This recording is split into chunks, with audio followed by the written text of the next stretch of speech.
하나님은 하나님을 모르는 인간에게 나오셔서 하나님이 어떤 분인지를 알려주시고 그 영원하신 하나님의 존재가 세대를 어울려서 새로 태어나고 사는 자들에게 어떠한지를 글로써 이렇게 기록하여 확인하게 하십니다.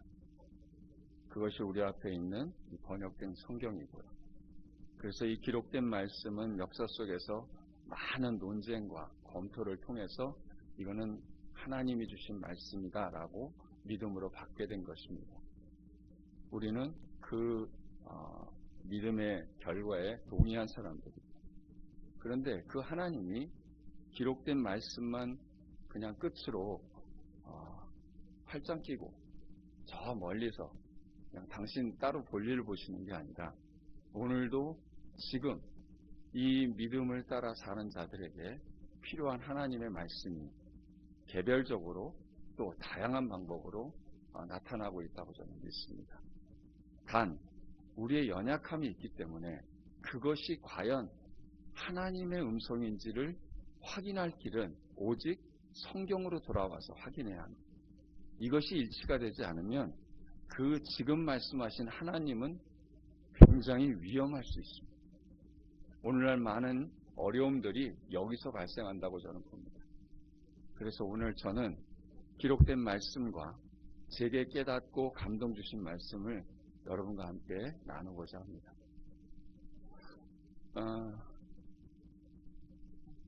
태국에서 살다가 보니까 태국 사람들이 우리나라 사람하고 좀 한국 사람하고 다른 점이 많이 있어요. 그 중에 하나는 굉장히 조용합니다, 사람들이. 여자들은 말이 정말 예뻐요. 말 자체가 사와디카 이렇게 조용조용해요. 그러니까 처음엔 잘 말을 하면 안 그래도 외국어인데 너무 이 안으로 말을 하니까 못 알아듣겠어요. 남자는 조금 다른데 그래도 마찬가지예요. 그리고 굉장히 친절합니다. 그게 단 줄 알았는데 아니더라고요. 그 친절함, 그 부드럽고 조용함 안에는 굉장한 분노와 또 과격함이, 폭력적인 성향이 감춰져 있어요. 관계를 이렇게 하다가 만약에 태국 사람이 큰 소리가 났다. 우리 한국 보통 이야기하는 것보다 조금 높게 그렇게 큰 소리가 났다. 그 상황이 상당히 심각한 일이 이미 끝난 상황을 봅니다. 거기는 왕이 아직도 있고 왕정입니다. 그래서 어릴 때부터 왕의 권위와 이 권위에 대한 순종이 우리나라 옛날보다 훨씬 심합니다. 그러다 보니까 질문이 없습니다. 뭐라고 해서 질문이 생기는데 질문을 하면 되잖아요. 질문이 없습니다. 그냥 권위자가 시키면 그냥 하는 겁니다. 그런데 그게 나에게 합당하고 내가 할 만한 것 같으면 아무 문제가 없는데 할 만한 것도 아니고 이건 좀 부당하다고 생각하고 이런 것들이 있을 수 있잖아요. 그거를 참고 하다 보니까 이 안에 그러한 것들이 눌려있는 거죠. 그것이 어느 날 어떤 상황에서 터치면 이제 난감해지는 거죠. 이런 것들이 초등학교, 거기는 우리나라 옛날 학교보다도 더 심한 것 같아요. 선생님의 권위는 아무도 대들거나 침범하지 못하는 그런 고유의 권한으로 줘가지고 선생님들이 장난 아닙니다. 애들 말 안 들으면 그냥 갑니다. 그거 항의하잖아요? 학교 가라. 이런 식이에요. 근데 그것이 교회 안에도 그대로 들어와 있어서 목회자의 권위가 상당히 우리가 생각하는 거하고 좀 다르게 나타납니다. 왜 그럴까? 그런 사람들이 그 안에 왜 그럴까? 결국 나한테 합당하지 않는 것들이 켜켜이 쌓여서 그런 것들이 잠재되어 있다가 어느 날 터쳐나오면 안타까운 일이 벌어지는데, 제가 그러면서 저를 비롯한 한국을 생각을 해봤는데, 한국은 지리적으로나 역사적으로 굉장히 억울한 일을 많이 당하는 그런 과정들이 있고 지금도 그런 것 같아요. 그래서 우리나라 사람들을 동방예의지국이라고 그런 사람이라고 하지만 한편으로는 한이 많은 백성이라고 얘기를 하기도 합니다. 어떠세요? 한이 좀 맺혀 있으신가요? 요즘에 뭐 갑질이고 뭐 슈퍼갑질 뭐 이런 소리 하는데 그게 다 뭐냐면 나한테 이거는 내가 동의할 수 없는 부당한 일이라고 생각을 하니까 그거에 대한 억울함을 이제 표현하는 거잖아요. 전에는 그런 게 없었죠. 왕이 있고 양반과 상놈이 있을 때는 억울함을 당해도 그냥 고스란히 당하고 거기다 저항했다가 대들었다간 죽음이잖아요. 죽음도 얼마나 잔인하게 합니까? 삼족을 멸하잖아요. 대들면. 이게 우리나라 역사 배경이에요. 이게 민주화가 됐다고 해서 그게 없지 않아요. 그냥 그대로 있어요. 다 나쁜 건 아닌데 그 권위에 대한 것은 질서 속에서 필요하기도 한데 그게 그 각 개인이 갖고 있는 삶에 대하여 너무 지나치거나 과할 때 이게 문제가 된다고 봐요. 그래서 우리 정서에는 이게 흐르고 있습니다. 최근에 와서 뭐 여러 가지 이야기가 있지만 그게 면면이 흐려져 있고 그걸 일부 잘못 적용하는 지도자들이 뭐 각계각층에 있고 교회 안에도 예외는 아닙니다. 교회는 더 심할 수 있고 더 위험할 수 있어요. 왜냐하면 권위의 최고점은 하나님이라는 존재니까 그 하나님의 권위를 덧입은 사람이 그것을 행하면 거기에 저항하기가 그렇게 만만치 않아요. 이러한 현실 속에서 오늘도 하나님을 믿고 하나님의 말씀을 따라 산다? 굉장히 기적 같은 일입니다. 저는 저를 포함해서 사람의 변화를 지금도 계속 연구하고 관찰하고 어떻게 그것이 가능할까를 애쓰고 있는 사람 중에 하나예요. 그런데 사람 진짜 안 변해요. 변하는 것 같은데 또 원위치 되고 아니면 더 심해지는 것도 있고 좀 괜찮을 것 같은데 어느 날 보면 또 아닌 것 같고 정말 사람 안 변하더라고요. 그래서 제가 많이 실망했어요. 상처도 많이 받고. 훈련을 그만큼 했으면 이쯤에서 좀 네가 예수다운 삶이 나와야 되는 거 아니야? 근데 네가 어떻게 이럴 수가 있냐? 이런 이제 실망감과 그런 그 애씀에 대한 보상이 기대한 것만큼 나오지 않을 때 너무 많이 어려움을 당할 때가 많거든요. 그런데 다른 사람 얘기 말고 저 자신에게 적용을 해보면 그렇게 탄식하는 너는 어떻게 사냐 이렇게 하면 할 말이 없어지더라고요. 변한 건 틀림없이 변했는데 변해도 정말 많이 변했는데 성경의 기준으로 볼 때는 아직 턱없이 모자라는 저 자신을 발견해요. 그러던 고민 속에서 정리가 됐습니다. 저는 이제 일단 이 나이가 되니까 좀 정리가 되네요. 사람의 변화는 사람이 할 수 없다. 늘 알고 늘 말하고 늘 그렇게 가르쳤는데 그게 이제 제 안에서 완전히 일치가 되는 기적 같은 일을 경험한 거예요. 물이 포도주가 되는 것은 사람이 못해요. 물이 포도주가 되는 것은 예수님이 하나님만이 하실 수 있는 고유의 영역이에요. 우린 그거를 바라보며 그렇게 되기를 힘쓸 뿐이죠. 근데 안 돼요.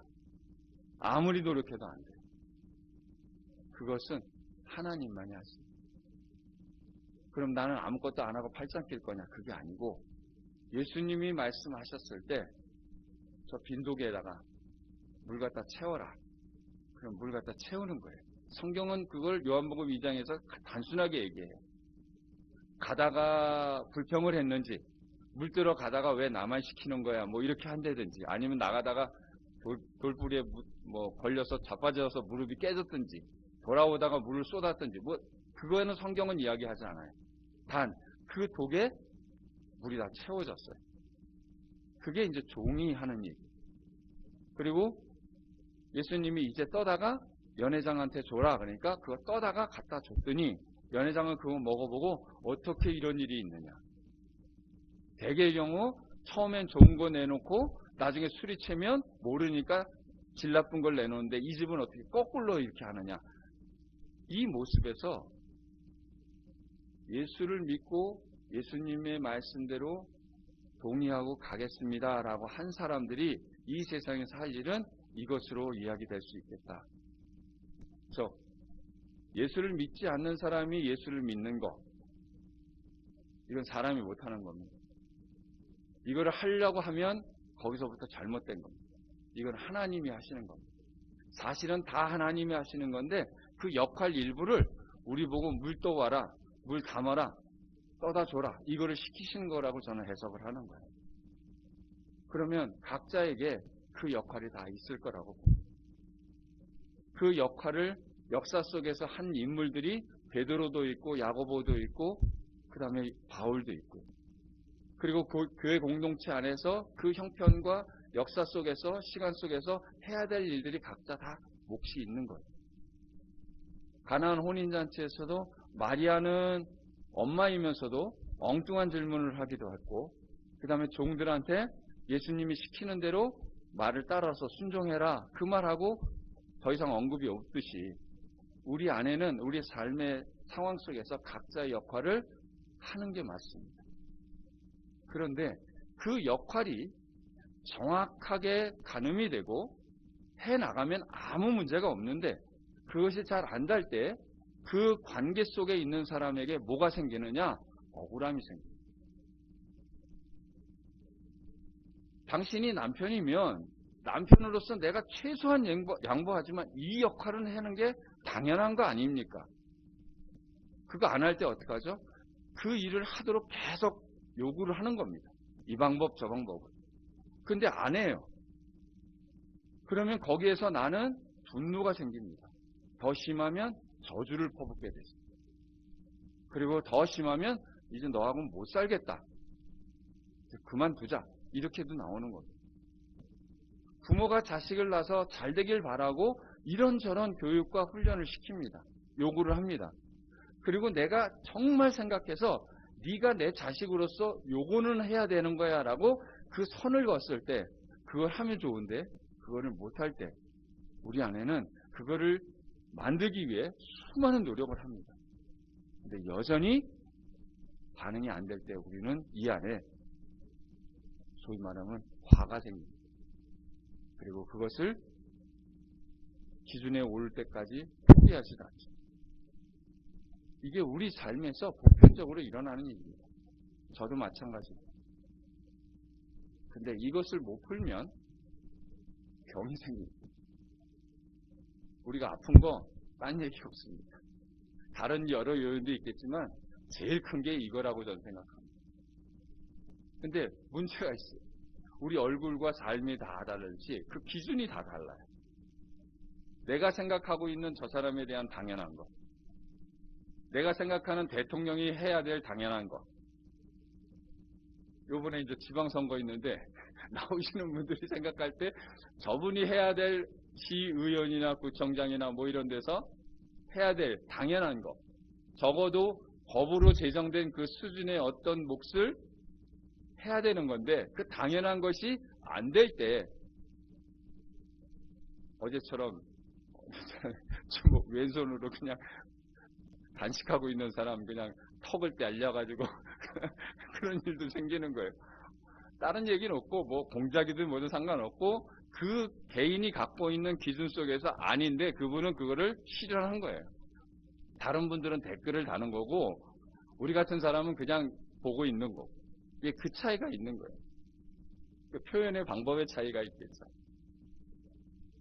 우리 삶에 이 당연한 것에 대한 기준을 합의하지 않으면 부부간에도 문제, 부모 자식 간에도 문제, 교회도 문제고 우리의 삶의 모든 영역이 다 그렇습니다. 그런데 그걸 그러면 어떻게 기준을 잡을 거냐? 세상 사람들은 각자의 존재의 존귀함 때문에 그 사람의 권리를 다 보호해야 된다는 그런 법적인 적용 때문에 지금 개인이 전부 다 보호받는 쪽으로 전부 경향성, 이렇게 성향이 바뀌어지고 있습니다. 흐름이. 그래서 함부로 그 사람한테 요구를 하거나 법 이외의 어떤 것들에 적용할 때 거기서는 문제가 생기는 것이 오늘 우리가 사는 겁니다. 그래서 교회가 이제 동성애나 그의 어떤 성경에 위배되는 것들을 공공연하게 얘기했다가는 그것이 접촉이 되고 거기에 대해서 불이익을 받는 그런 것들로 지금 전 세계가 흘러가고 있습니다. 왜 그러냐? 절대 가치에 대해서 나는 동의를 못하겠다라는 거예요. 당신이 이야기하는 가치에 나는 동의를 못하겠다.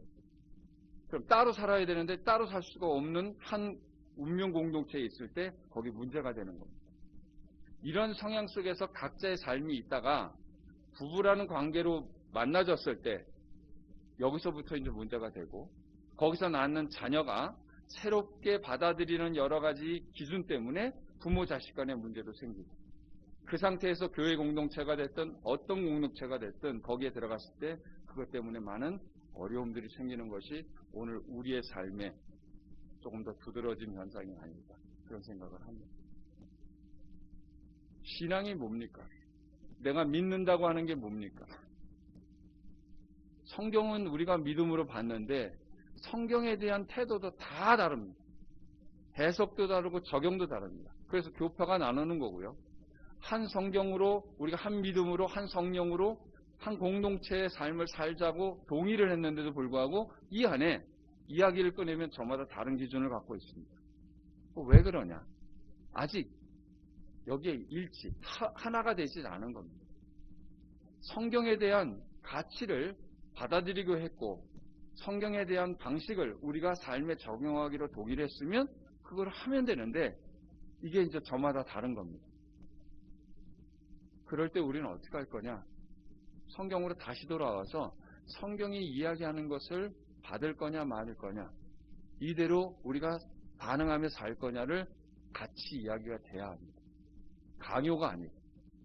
왜냐하면 제가 깨달은 건데 내가 낳은 자식이 부모로부터 태어났으니까 부모가 바라고 원하는 그 방향에서 이 험한 세상에 잘 살아주는 것, 그 기대에 부응하는 것은 모든 자식이 부모에 대한 또 자기의 인생에 대해서 좋은 거라고 생각하는데도 생각이 다른 자녀가 생깁니다. 그럼 그 자녀를 설득하고 그렇게 살도록 하는데 여전히 안 갑니다. 그러면 어떻게들 할까요? 쉬운 말로 고적하라. 너 이제 내 자식 아니다. 나 너 안 볼란다. 그렇게 할 수 있습니다. 그래서 그렇게 사는 부모 자식의 모습도 있습니다. 그러나 그렇게 한다고 해서 그 자식이 내 자식이 아니지 않습니다. 여전히 내 자식이잖아요. 관계, 거래 이런 거는 안 하지만 그 자식은 분명히 나를 통해 태어난 존재적으로 내 자식이다. 부모가 정신이 이상해지지 않는 한 그것은 계속 진행될 수밖에 없고 끊을 수 없는 관계입니다. 어느 날 정신을 차려서 돌아오면 좋겠는데 평생 살다가 그렇게 가는 것. 우리의 삶에서도 얼마든지 볼 수 있는 거예요. 이런 상황 속에서 합당하다고 당연하다고 얘기하는 것을 교회는 너무 쉽게 얘기합니다. 그리고 너무 강요를 하는 것 같아요. 왜냐하면 그게 맞습니다. 그렇게 하는 게 정말 정당하고 좋은 겁니다. 문제는 그 각 개인의 믿음의 분량과 상태를 고려하지 않고 이 정당하고 옳고 좋은 것만 이야기라면 어떤 일이 벌어지느냐?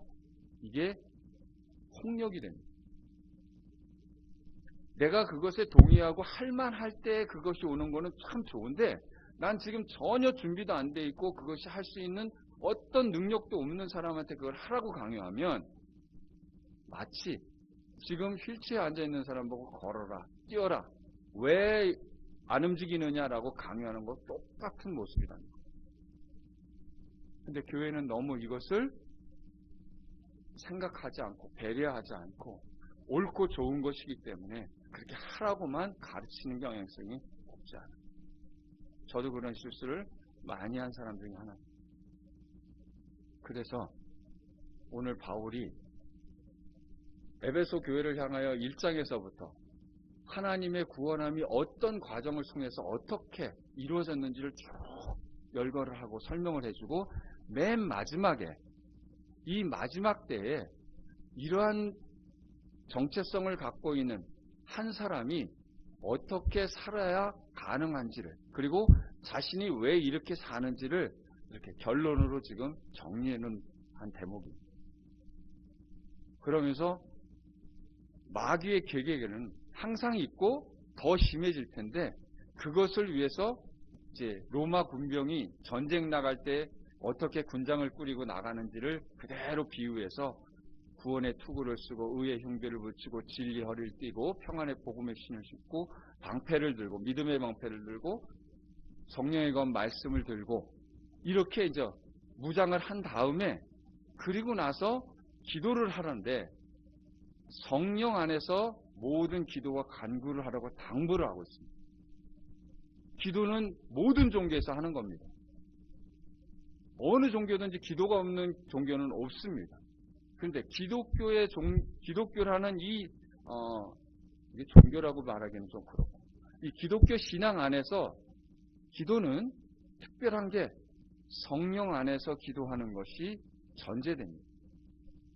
구할 게 많고 우리의 현실에 필요한 것들을 이야기할 게 많은데, 이게 내 감정과 분위기와 어떤 의지와 결단 속에서 기도가 되느냐, 하나님의 영의 감동 속에서 하나님의 영 안에서 기도가 되느냐는 분명히 다릅니다. 그 사람의 기도를 보면 분별은 대충 할 수 있습니다. 근데 함부로 재단하는 것은 위험한 일. 저렇게 기도하기 때문에 저건 성령이 아니야. 상당히 위험한 짓입니다. 그리고 나서 뭘 얘기하냐면 자신의 지금 처지를 마지막으로 정리합니다. 내가 왜 쇠사슬에 매인 사신처럼 되고 있는지 아느냐? 목적을 지금 분명히 알고 행하고 있습니다.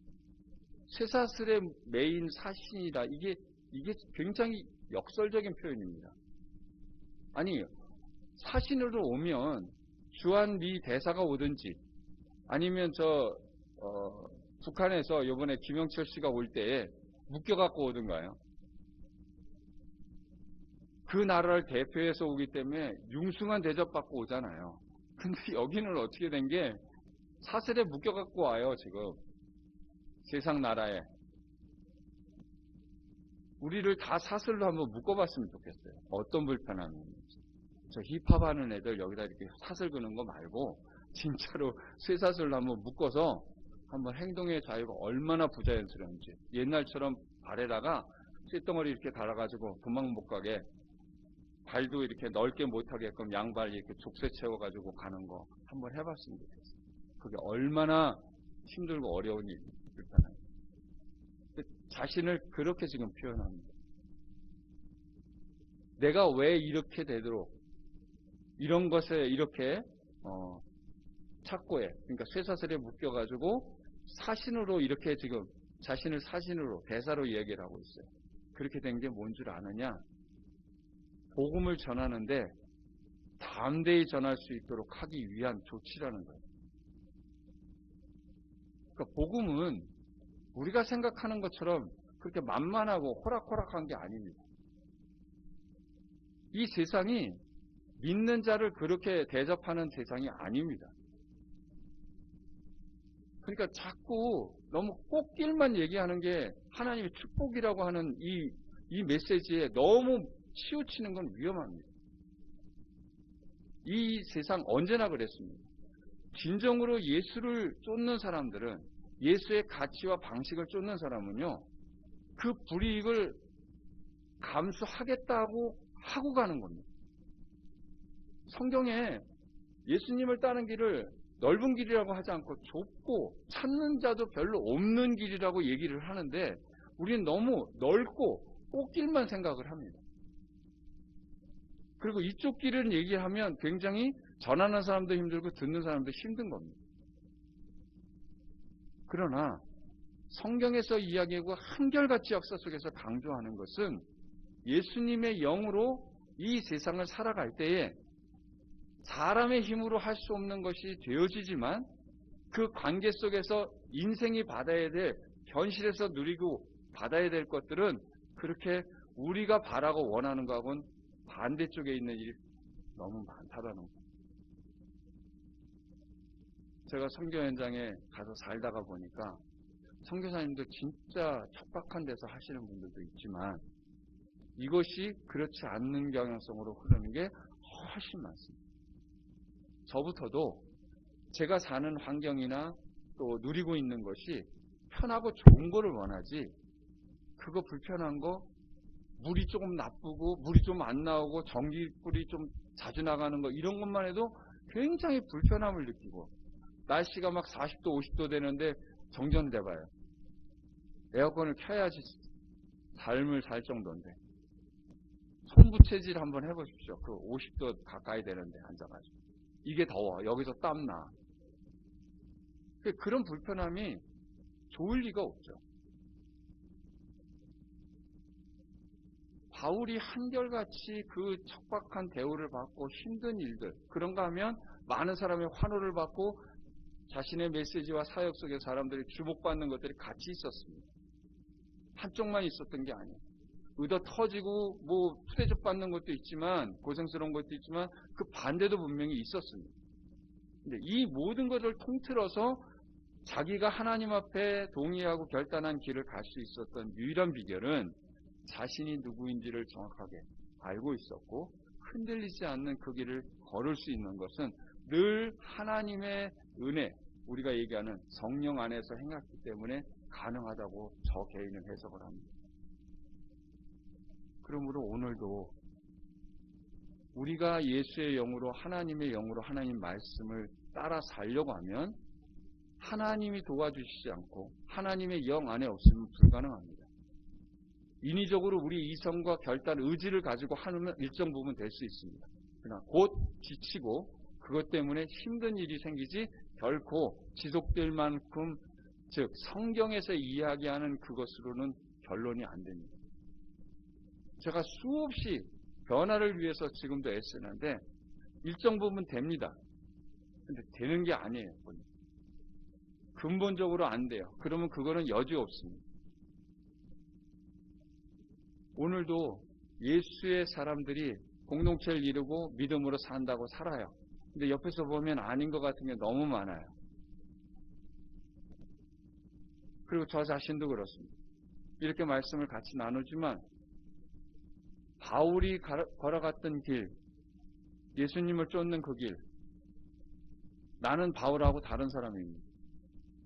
그러면 제가 가는 길, 가는 방향, 내용의 결과들은 조금 다를지 몰라도 방식은 똑같아야 합니다. 그게 성령 안에서 말씀을 기준해서 말씀이 깨닫게 해주고 그것을 통하여 확신에 거하는 그 방식, 그건 성경은 꼭 믿음과 사랑이라는 두 주제로 이야기를 합니다. 그것이 아니면 우리는 멈춰서서 내 신앙을 점검해야 맞습니다. 아닌 것을 계속하면 아닌 열매만 주렁주렁 풍성하게 나올 뿐이지 그것이 결코 하나님과 관계되어 있는 게 아니기 때문에 그렇습니다. 그래서 저는 늘 이야기합니다. 지금까지 살아온 것을 봐서 점검을 해봐서 괜찮으면 그냥 사시라고. 지금 이만큼 돼도 앞으로 그냥 이렇게 살아도 괜찮으면 그냥 사시라고. 근데 만약 아니면 바꿔야 된다. 그러니까 진리는 복잡하지도 않습니다. 우리 인생도 똑같다고 저는 생각해요. 살아온 것을 딱 봤을 때 이거 아닌 것 같다. 그럼 만족이 안 되겠다. 나 이렇게는 못 살겠다 그러면 멈춰서서 그럼 이제 어떻게 할 거냐 선택하라고 합니다. 왜냐하면 지금까지 쓴 방법으로 살면 그것이 연장될 뿐이지 선한 거 안 나옵니다. 변화 없습니다. 단 여기서 이제 새로운 방법으로 새로운 방향으로 나가면 이전과는 다른 것을 기대할 수가 있는 거죠. 이거 상식이라고 합니다. 근데 이 상식, 이 당연한 게 안 지켜지는 게 우리예요. 사람 관계도 그렇습니다. 이 사람이 내가 원하는 대로 반응이 안 돼. 그럼 내가 쓸 수 있는 카드를 다 동원해서 해봅니다. 근데 안 돼. 그러면 안 해야죠. 안 되는 게 증명이 됐잖아요. 근데 그걸 자꾸 해. 계속 반복해. 무한 반복해. 그래서 아무 일이 안 생기냐? 아니요. 내 안에는 화가 쌓입니다. 분노가 생깁니다. 그걸 반응하지 않는 그 상대방에 대한 원망이 가득 찹니다. 그럼 그 관계는 좋아질 리가 없잖아요. 왜 그렇게 사느냐. 안 되는 거 뻔히 증명이 됐으면 그 카드는 쓰면 안 되는 거죠. 버리고 새로운 걸 가져와야 돼요. 그래야 이 상황이 바뀔 수 있는 기대가 생깁니다. 저는 모든 영역에 다 똑같다고 합니다. 교회도 마찬가지. 왜 설교를 전통적인 이 방식으로만 해야 합니까? 이게 다가 아니라고요. 하나님 말씀을 가르치고 전하는 방법에 있어서 이 방법만이 유일한 게 아니라고요. 학교 때 배울 때 설교학이라고 배우는 게 다 이 방법만 가르쳐줍니다. 근데 제가 알아보니까 아니더라고요. 하나님 말씀을 그 개인에 맞춰서 전하고 가르치고 적용해서 살 수 있도록 하는 방법이 상상을 초월하는 다양한 방법들이 있어요. 큰 교회는 뭐 여기다 띄우고 뭐 하고 막 하잖아요. 그것도 다 다양한 방법 중에 하나죠. 중세 때는 글을 모르니까 그림으로 해서 성화로 해서 복음을 전하려고 했던 노력들이 있었던 거예요. 그러니까 지금은 다양한 방법들이 있는 거예요. 내가 쓴 카드를 통해서 통하고 결매가 된다면 오케이인데 그렇지 않으면 다른 방법을 모색해야 합니다. 근데 내가 아이디어가 없어. 몰라. 그리고 나는 그러고 못해. 이렇게 할 게 아니고 방법이 무수하게 많습니다. 전 이게 하나님의 은총 가운데 있다고 믿는 사람입니다. 내가 모르는 거, 우리는 모르는 거 못합니다. 그렇죠? 모르는데 어떻게 해요? 알아야 하죠. 하나님도 모르는데 어떻게 믿어요? 그래서 성경을 알아야 하는 겁니다. 왜? 하나님에 대하여 정확하게 여기 기록해서 알 수 있도록 해줬습니다. 이 세상 모든 것들을 한번 보시면 우리는 모르는 거는 못하는 겁니다. 아는 것만 합니다. 근데 아는 거를 할 때에 잘하는 건 또 다른 영역입니다. 첫 번에 잘하는 거 없습니다. 반복해야 합니다. 잘할 수 있도록 계속 코치도 받고 교정해 나가야 합니다. 그래야 잘 됩니다. 그 노력도 안 하고 그냥 저절로 되려고 저절로 그것이 이루어지기를 바라는 것을 우리는 어리석은 사람이라고 합니다. 성경은 그것을 허락한 적이 없습니다. 성령께서 특별한 섭리 가운데 특별한 역사 속에서 하시는 일을 제외하고 인류 보편적으로 다 이 질서 속에 있습니다. 나이가 멀었다고 하나님을 잘 믿고 잘 행하는 것 절대 아닙니다. 나이가 어리다고 하나님을 잘 못 믿는다. 이런 것도 또한 위험한 생각입니다. 하나님은 우리의 삶 속에서 가장 당연한 것을 이야기하셨습니다. 그 당연한 것만 하면 우리의 삶은 정말 멋지게 되어지는데 이 당연한 것을 왜곡시키고 그것을 잘 못하도록 하는 역사가 최초의 에덴 동산부터 시작해서 지금까지 계속 진행 중에 있습니다. 하나님은 오늘도 우리의 삶에 당연한 것을 회복시키는 역사를 계속하고 계시다고 저는 믿습니다. 그게 다양한 방법과 다양한 영역 속에서 다양한 사람들을 통해서 되어진다고 봅니다. 그런 측면에서 저와 여러분의 삶에 하나님의 당연한 것이 회복되기를 축원합니다. 그 당연한 것이 사람 관계 속에서 부딪힘과 갈등 속에서 증상으로 나올 수 있습니다.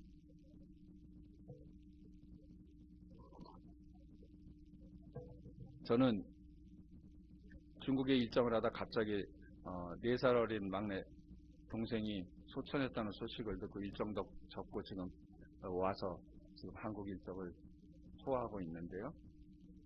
어떻게 해서 동생이 이렇게 갑자기 소천하게 됐는지 자세한 내막은 잘 못 들었습니다. 그냥 등산 가다가 갑자기 심정지가 와서 쓰러졌는데 회복이 안 돼서 그냥 그렇게 됐다. 거기까지만 들었습니다. 근데 와가지고 우리 이거 목사님이 이렇게 올라가서 그런 증세가 몇 번 있었는데 그것이 이제 무시되고 그래서 정상 나르코우에서 이렇게 발견이 돼서 구급을 했지만 안 됐다고 얘기를 해요. 증상이 느꼈는데 왜 무시했을까? 심장에 갑자기 답답함이 오고 뭔가 이렇게 힘들었을 텐데 그걸 왜 무시하고 그냥 진행을 했을까? 뭐 이유에 여러 가지 찾아볼 수 있겠지만 그게 내 생명을 끊는 그 전조, 미리 준 시그널인지 잘 몰랐을 것 같아요. 그러니까 무시했겠죠. 만약에 그렇게 될 걸 알면 대부분 사람은 그렇게 그냥 진행을 안 할걸요. 거기서 멈춰 서서 그리고선 뭐 또 다른 조치를 얼른 긴급하게 했겠죠. 근데 가만히 보면 저도 그런 일이 있었던 거거든요. 제 몸에 이상이 있어서 계속 신호를 줬는데 저 무시해가지고 그래가지고 암이라는 지독한 이벤트를 겪은 거예요. 분명히 신호를 줘요. 그런데 우리 신체에 어떤 장기가 이상이 있어도 신호를 주는 이 시스템인데 우리 삶의 질을 결정하게 되는 관계 속에서 그 시그널이 있는 거거든요.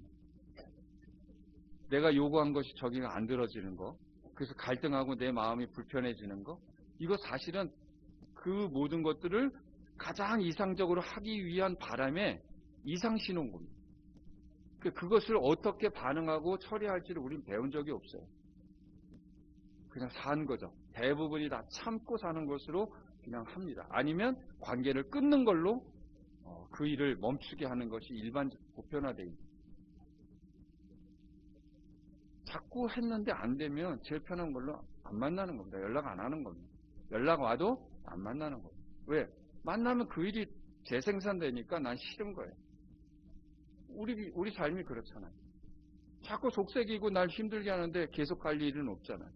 그럼 끊는 게 제일 편한 방법이라고 생각하고 그걸 하는 거죠.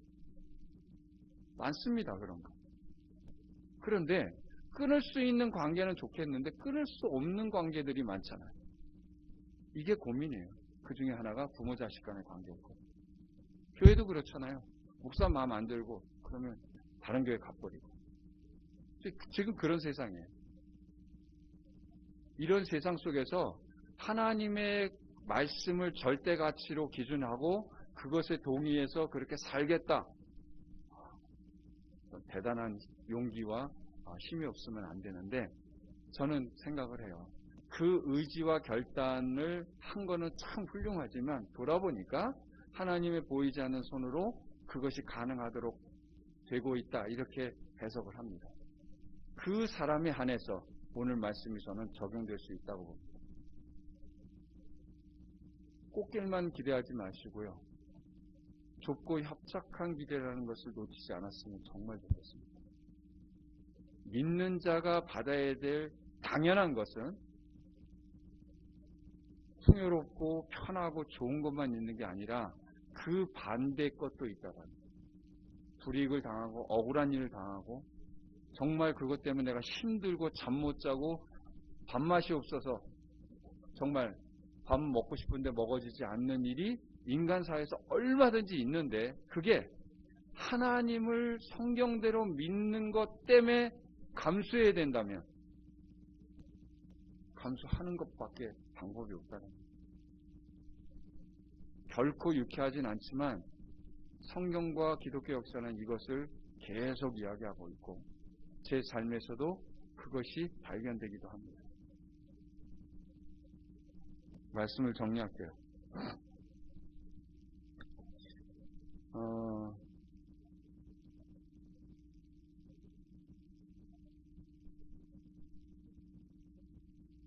하나님께서 하나님을 모르는 사람을 하나님의 방법을 통해서 하나님 앞에 나오게 했어요.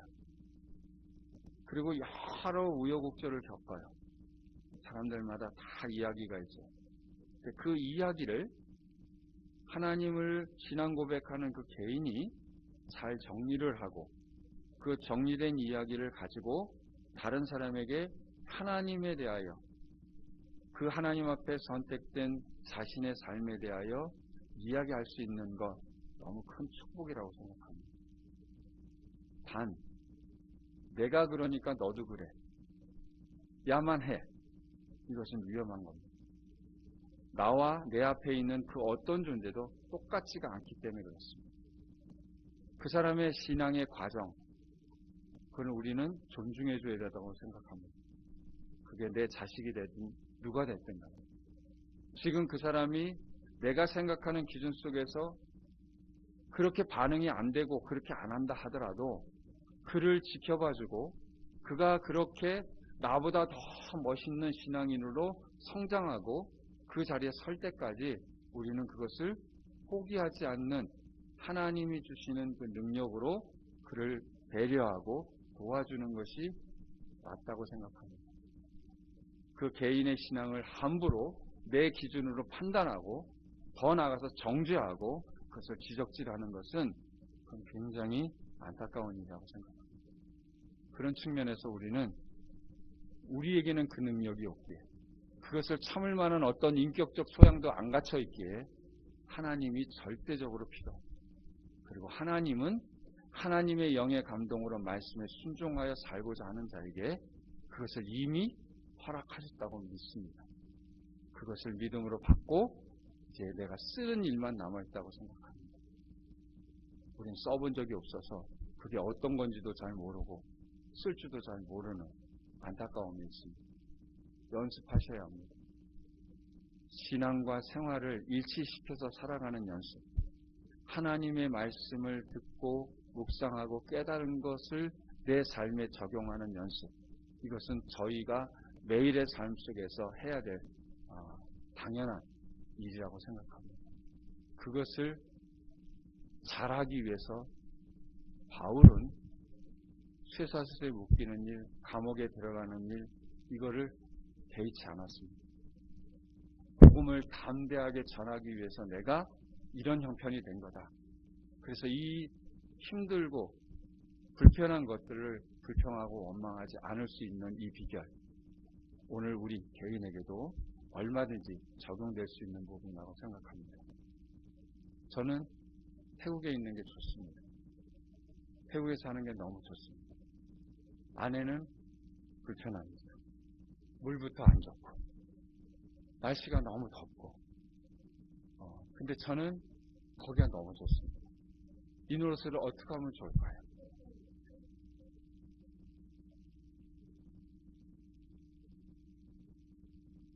이게 제 매일의 삶 속에서 숙제 아닌 숙제입니다. 둘이 다 똑같으면 참 좋겠는데 서로 다른 선호, 좋아하는 게 있는데 이걸 어떻게 합치하지 않으면 따로밖에 안 되지 않습니까? 그러면 아내는 한국이 좋으니까 한국에 살라고 그러고 저는 태국이 좋으니까 태국에 살면 간단한 거죠. 근데 그럴 형편이 안 될 때 이제 우린 생각해야 합니다. 그리고 선택해야 합니다. 제가 태국은 좋지만 아내를 위해서 한국에서 살든지 아니면 아내가 내가 힘든 부분이 있지만 태국에 나랑 같이 살든지 이겁니다. 이거 하기 싫으면 안 하면 됩니다. 하나님 싫으면 안 믿으시면 됩니다. 하나님 사정하지 않습니다. 절대 구걸하지 않습니다. 왜? 복음은 구걸하는 게 아닙니다. 하나님의 존재 앞에 우리는 하나님을 구걸시킬 수 있는 어떤 자격도 권리도 없는 존재입니다. 하나님은 그래서 오늘 인자한 말씀으로 오래 참으심으로 우리에게 손을 내미지만 결코 지저분하거나 구걸하고 아첨하는 게 아닙니다. 착각하시면 큰일 납니다. 그런 인간 공동체를 만들기 위한 교회라는 껍데기 속에서 하는 모든 인간의 의도와 계획과 생략일 뿐이지 하나님은 언제나 그런 적이 없으십니다. 다만 우리의 인간의 연약함 때문에 그것을 배려하고 참아주는 것뿐이라고 생각합니다. 바라기는 예안교회는 이름 그대로 예수 안에서 잘 사시고 앞으로도 잘 사시고 영원히 잘 사실 수 있도록 축원합니다. 그 예안교회에 와서 이렇게 말씀을 나누는 저는 그런 의미에서 진정한 행복자이고 또 저 같은 걸 와서 강단을 내어준 이광원 목사님은 더 저보다 훌륭하신 분입니다. 그리고 전 나가서 이광원 목사님을 시간 날 때마다 얘기합니다. 사역자가 힘이 쓰려면 비결이 있는데 어떤 건지 아냐고 그러면 다 궁금해합니다. 그 비결을 얘기합니다. 그리고 같이 웃습니다. 우리 모두 행복한 하루하루 사실 때 세상은 언제나 그랬고 앞으로 더 그럴 거고 늘 그럴 겁니다. 예수님 다시 오시는 그날까지 그 세상 보고 원망부터 하지 마시고 우리 개인에게 주신 하나님의 나라의 백성의 정체성을 정확하게 알고 그렇게 해나가시면서 서로를 위해서 기도하시고 협력하는 아름다운 공동체 되기를 주님 이름으로